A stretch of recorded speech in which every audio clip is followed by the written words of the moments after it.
My favorite sport is boxing. Anything dealing with like an impact sport where you basically see people getting their brains knocked out. I like that because more or less when you get in the ring, you tune everything out and then you just focus on the opponent that's in front of you, and your goal is to make sure that you're the one that's standing at the end of the fight. So I go with boxing. Growing up, my nickname was Mouse. People that know me for years, they know the reason why my nickname was Mouse, because I was real short. And I used to walk around with a real big, heavy book bag that used to make me bend down like the Hunchback of Notre Dame. FFAS is a movement that I started just with myself. Father first, artist second. That's what it means to me. But then I said family first, artist second. That can stand for anybody. No matter whatever you do, just make sure you put your family first. Say for instance, you don't have kids. Father first could also mean God first. So whatever you do, just make sure you put God first. After God, your family. And then after family, whatever your passion is. If I could do a song with anyone, who would it be? I say female, artist-wise, Florence and the Machine. They're real dope. Now, if we're gonna say male artist-wise, myself. I do a song with myself. I can't think of nobody off the top of my head that I want to do a record with like that. Currently, I have 20 tattoos.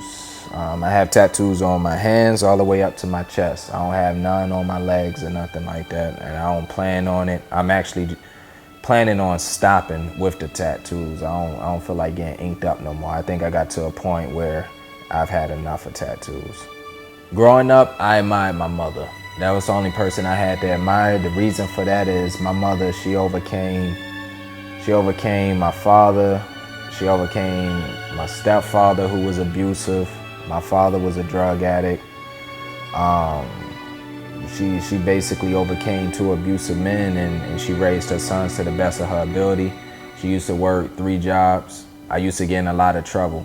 You know, I couldn't deal with adult not being there, because my brother, he was the only person I had around, and he wasn't there either, so it was just me.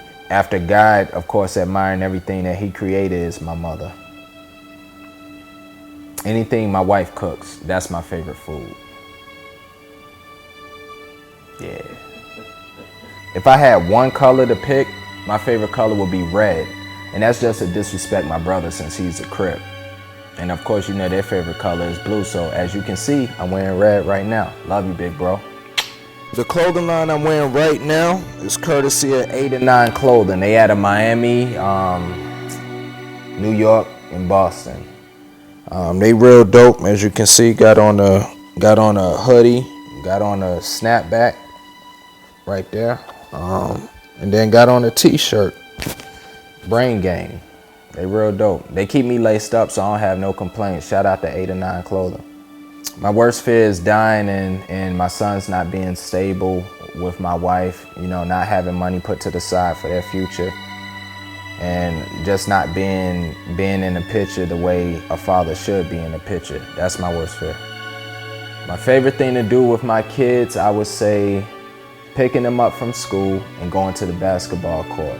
Even if they can't hit the rim, make a shot or anything like that, it's just that having the time to interact with my sons. If I'm not in the studio or doing a show or anything like that, just them knowing that I'm there. Also, I have 2 things. Sitting down and helping them on their homework. That's more important than anything.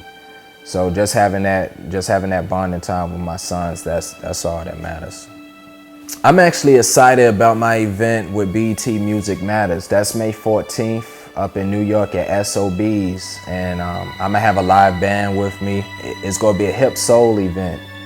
More or less, everyone that's gonna be up in there, they're gonna enjoy themselves. They're gonna be tapping their feet. I'm gonna talk to the audience because the audience is my family as well. We're gonna build that relationship with each other. And then when they leave from the show, they're gonna know exactly who Layne Harper is.